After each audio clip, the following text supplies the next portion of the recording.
So I've got Dan Benson here from PowerPole, and Dan, I've seen you in the videos. I'm a bit of a fanboy when it comes to the PowerPole move. We did all of our research, but it's cool at the show here to see one of them in actual existence. And man, to me they're small. Like, I love how small and compact they are for such a powerful unit.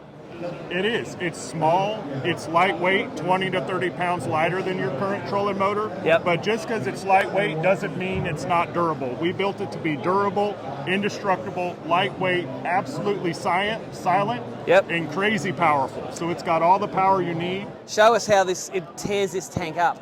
Oh, you want me to crank it Yeah, up? crank it up, and I want you to see we go. up to 20 on the power there.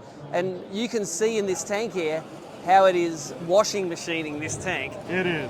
And when it's on the bow of your boat just starts rolling and moving. Yeah. But also at the same time, like, it's a noisy show, but it seems like all of the noise is coming from the ventilation of the propeller, not from the unit. Yes, when you're out on the water, it's really neat that all you hear is the water moving, the wind blowing. You don't hear the trolling motor turning left and right, and Yep. you don't hear the propulsion motor moving at all.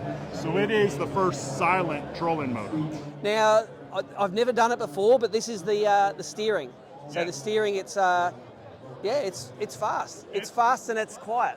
It's dead on. It's a wireless foot pedal, so it's Yep. wirelessly talking to the trolling motor.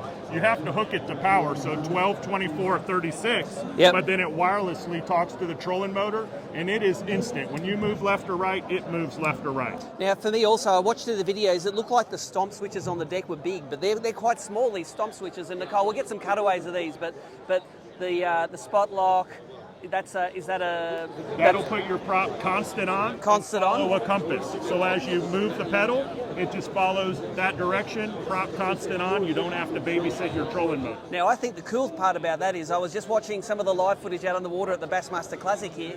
Gussie catches a fish, he's in the cockpit undoing it, and he's running back to the front to hit his spot lock. Yep. Can you have multiple of these switches? Absolutely. You can mount them anywhere on the boat. On the bow, in the middle of the boat, back by the live wells. Hit anchor lock.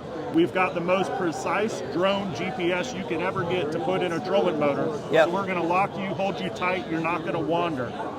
I think it's cool to actually see the product. The power is amazing. I notice you don't rate them in the same sort of pounds thrust as everything else. You have a different way of rating them, but I haven't seen many trolling motors make that commotion in the water.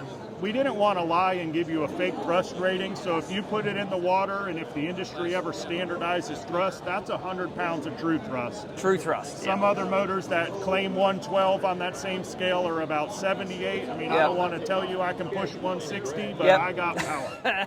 It's going to move it.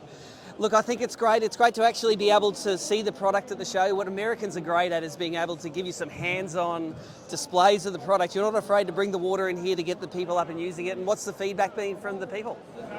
The feedback is, how do I get them? My dealers have them on order, and we're building them as fast as we can in Tampa, Florida, and getting one over to you in Australia. Oh yeah, we are going to have a review copy and keep an eye out for that in future months.